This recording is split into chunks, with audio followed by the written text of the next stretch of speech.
the cheapest now, I think in wholesale price. Anyway, yes. Unga. Yeah. Sahi. Kilo mbili. One is the juice. 183. Yes. Bado iko kidogo. So we are the lowest, one of the lowest katika India. So 20 is our target. So we don't have to step back. That's a rice. That's diapers. Home baking flour. So the thing is that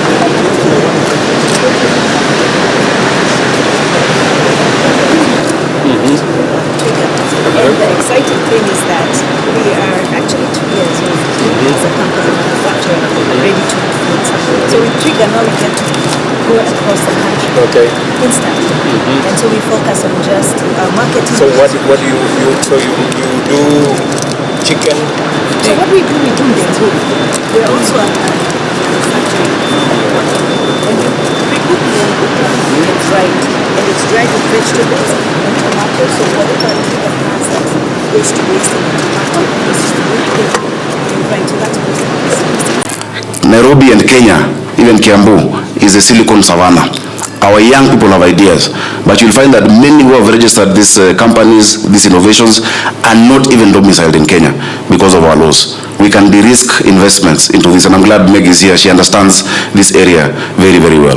Finally, Your Excellency, it's just to urge our business community, many who are represented here, that indeed we can do business while taking care of other people, while being considerate of our neighbors.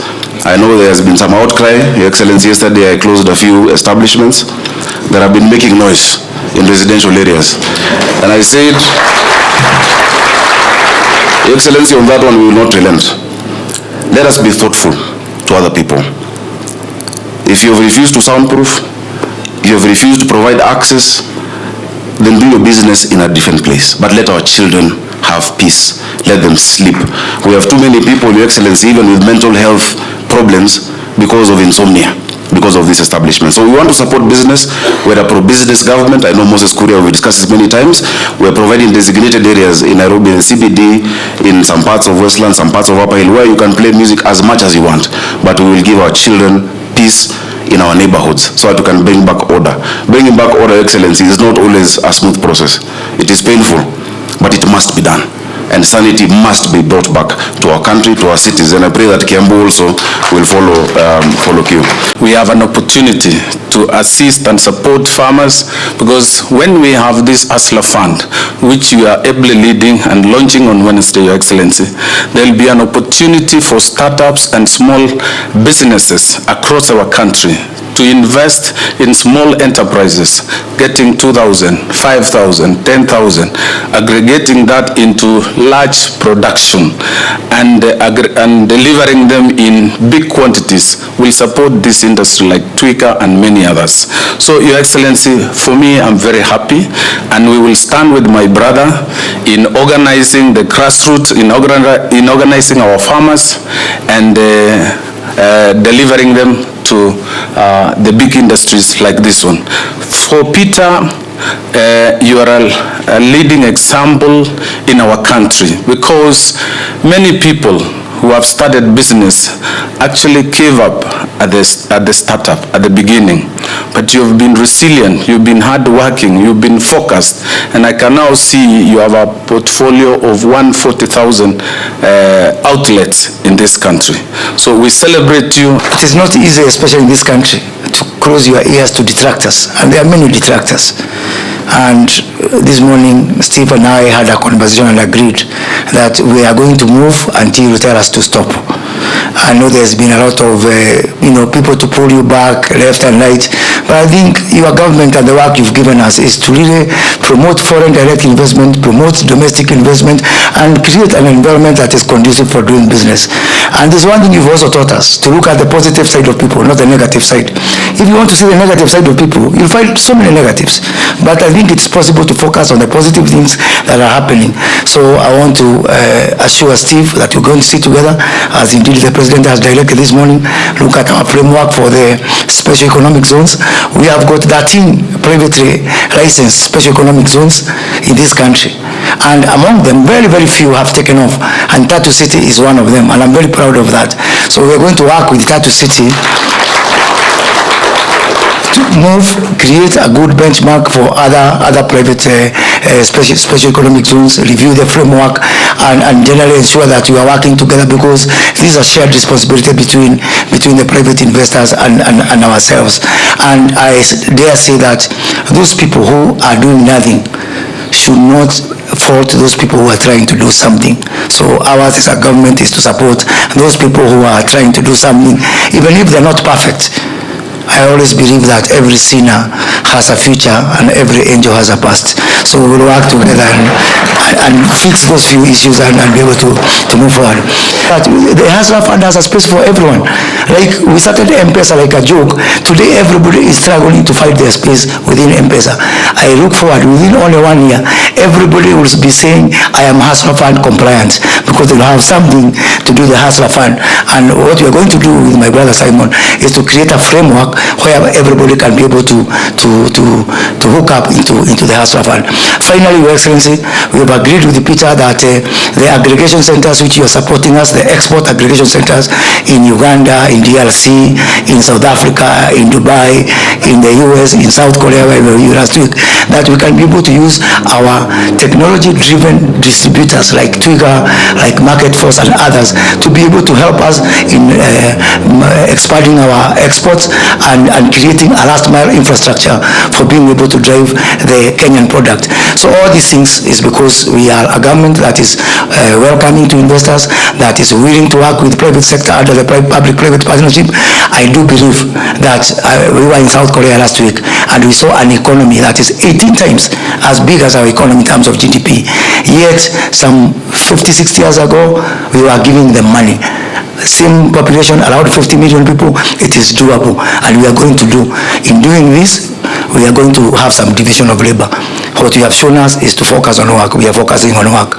This is the power of technology and a technology platform to revolutionize supply chains, growers, farmers, and marketers and sellers.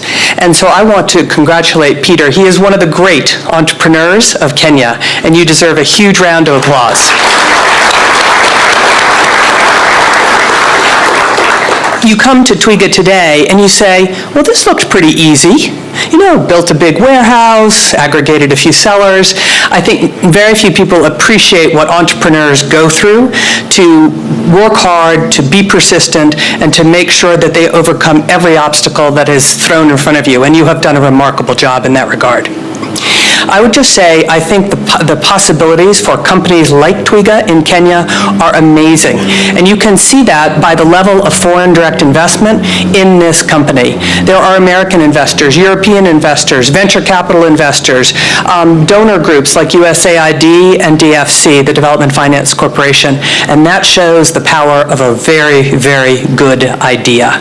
So I think the prospects for Twiga and other companies like it in Kenya are amazing. The United States is happy to be helpful in any way we can. And I would just leave this audience with one thought. If there's a way, and I know the Cabinet Secretary Kura believes this so much, which is how do we make it a little bit easier to do business in Kenya? And if it's easy to do business, you will have more and more people want to do business. So I applaud all your efforts, the President's efforts to make it easier to do business, get licenses, get financial assistance, and then let every Kenyan pursue their dreams.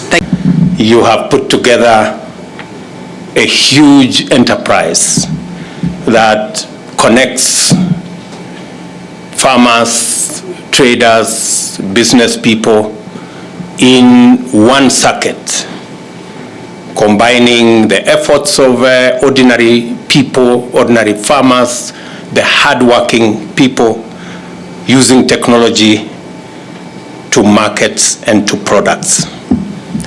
I am very happy to join you this morning to witness this fascinating enterprise of great promise that represents the transformational intersection of critical pillars of our plan. To begin with, Twiga Foods model is truly bottom-up, uniting literal mama mbogas with actors along the supply chain all the way to large corporate concerns in the quest for more incomes, greater efficiency, and increased productivity. I am pleased to note that at the heart of this visionary enterprise is the objective of establishing and maintaining an efficient retail network, which is a priority of our strategy for rapid socio-economic transformation and a focus of the Vision 2030. It is our intention to lead the transformation of our retail sector from the traditional shopfront-based system to a modern e-commerce system which supports a competitive trade-based economy. I have directed the Ministry for Trade and Investment to facilitate your effective and meaningful participation under the Special Economic Zones Act so that we can eliminate the challenges that continue to exist in making it easy for enterprises to do business in our Special Economic Zone. Otherwise, they will have no meaning. So, Minister, make sure players in the industry, people like the Tatu City community, bring their ideas, bring their suggestions. We can carry them on board so that we can have a regulatory framework that favors growth of enterprise, both for local consumption of goods that are processed and for our international market as well. This will promote, as I have said, robust participation and effective representation in policy making to create a better and a much more conducive business environment. We are engaging holders of capital, like pensions and venture capital funds, with a view to putting together a framework for them to participate in emerging opportunities by investing in startups like Twiga in order to create jobs and propel Kenyan enterprises to the next level by innovation and thereby transforming our economy. Finally, ladies and gentlemen, I reiterate my appreciation of Twiga's pioneering venture, which showcases the convergence of transformative interventions in a single enterprise, and salute its demonstrated ability to score highly in unlocking potential to accelerate growth, create jobs, eradicate poverty, and strengthen our international trading position. There is substantial complementarity between government and private sector, both in strategy and underlying incentives. Constructive engagement and effective collaboration holds tremendous promise to overtake our challenges, resolve our social economic issues, and transform our country. I therefore look forward to engaging Twiga Group and other firms as they advance in pursuit of ambitious visions and pioneering undertakings in various sectors. Improving financial inclusion at the bottom by introducing easily accessible and affordable credit through the Hustler Fund and other funds, as well as the intentional de-risking of agriculture to attract younger farmers, are some of the interventions we are going to propose in the medium term. Let me confirm to Peter and Twiga that the 300 million shillings you lend to your 140 suppliers and customers across Kenya, we are going to make that amount of money available to you so that they can borrow at lower interest rates and hopefully increase their earnings. That 300 million shillings, CS Chelugui, make sure that the customers of Twiga have access to the Hustler Fund, and instead of them borrowing at 1% per day, they should be able to borrow at 8% per year. We are committed to addressing unfavorable aspects of the regulatory environment, high cost of energy, and to rebooting the fertilizer supply chain. We shall engage the Council of Governors, as I have said, to rationalize the multiplicity of inter-county regulatory regimes, and that fertilizer prices and other commodities and other inputs make commercial sense to all our small-scale farmers. We will be building 20 markets in Nairobi to support what Peter is doing, so that the people who are selling your products, whether they are bananas or they are vegetables or they are onions or they are tomatoes, do so in hygienic conditions so that we can continue the standards that you have set here into the marketplace. And we will do so with all the other counties as we work together towards re-engineering our country. Just to assure my young brother Sakaja of Nairobi that please keep the noise away from our children. You have our support. And ensure that the standards of the city of Nairobi are the standards of the capital city of Kenya. If you look at our rivers in Nairobi, it's a sad story. And I want to assure the residents of Nairobi, as I do the rest of the country, that we will make Nairobi River what it should be. A place that people can enjoy, a place where enterprise can grow, and we will get rid of the sewage, and we will get rid of all the other affluence and effluents that are going into our city rivers. And thank you very much, Governor Sakaja, for working with my deputy to ensure that we agree with all the stakeholders to set up the Nairobi Rivers Commission so that we can sort out our rivers in the city. In Twiga Group, we witness a pioneer in harnessing the convergence of transformative sectors through imaginative deployment of technology. Through it, Twiga receives produce from small-scale growers and converts it to a marketable and less perishable form. As a result, its outlet system is able to secure higher earnings, raising the incomes of growers and also reducing poverty and inequality. Using its mobile app, Soko Yetu, Twiga congregates over 140 hustlers, kiosk operators, shopkeepers, mama mbogas, and many other intermediaries across the country. Technology enables Twiga to process many orders, handling over 2 million kilograms daily and ensuring same day or next day delivery. This system, therefore, demonstrates the possibility of organizing farmers throughout the country, increasing produce volumes, and significantly upgrading the supply chains, both from the farm gate to industries and from industries to markets. This way, livelihoods across the smallholder agriculture and MSME sectors will improve with the increase of incomes at the bottom of our economic pyramid. As you know, this vision lies at the heart of our commitment, and we are determined to deliver on it. The capacity I have witnessed this morning here to handle over 6,000 tons of food and groceries, including more than 1 million bananas daily, demonstrate the feasibility of what ambitious promise can produce. Twiga is an exemplary enterprise and a pioneering investment.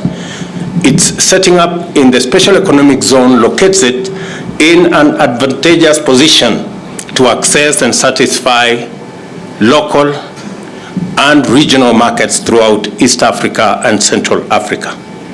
We are committed to investing in agriculture as the principal economic recovery intervention.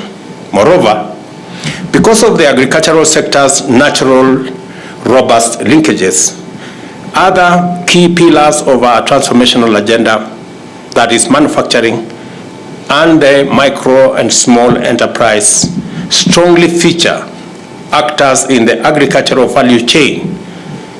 I note that efficient aggregation, rapid transformation, and effective network of preservation and storage facilities are indispensable for sophisticated agro-industrial production and export manufacturing. Our plan also outlines strategies to optimize the country's heavy investment in ICT infrastructure, which has led to the laying of 6 submarine fiber optic cables and 9,000 kilometers of terrestrial fiber optic cable connectivity, connecting virtually all county headquarters. Mobile broadband coverage now stands at 96%.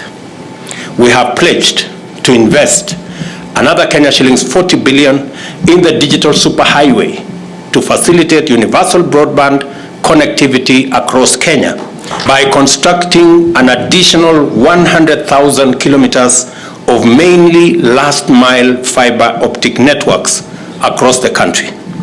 The superhighway, and I had a robust conversation this morning about it, will catalyze the transformation of agriculture, MSME sectors, as well as health and fintech. Ndugu yangu, kwani hizi app za loans natakaje ndio anipe loan? Sasa nikuulize ndugu yangu, unataka kufanya nini yodo? Nataka ku expand business, nitaweka gari nyingine. Oh, sasa bro, acha nikueleze. Kuna app inaitwa VIP. Unaona sasa, ukiwa na hii app, ni app yenye inakusaidia kumanage busy yako. Sasa wewe kama mse wa taxi, ukimanage transactions zako through VIP for the next 3 months, unaweza get access to loan. Na pia kulingana na design yenye unakopa na unalipa hiyo loan, wanaweza kupatia pia access to a better handsome amount ya loan. Unanipata ndugu yangu? Nakupata. Hiyo kwanza iko verified. Kabisa, download VIP leo na uexpand busy yako in the next 3 months, au sio? Kabisa bana, hata niweke sahi.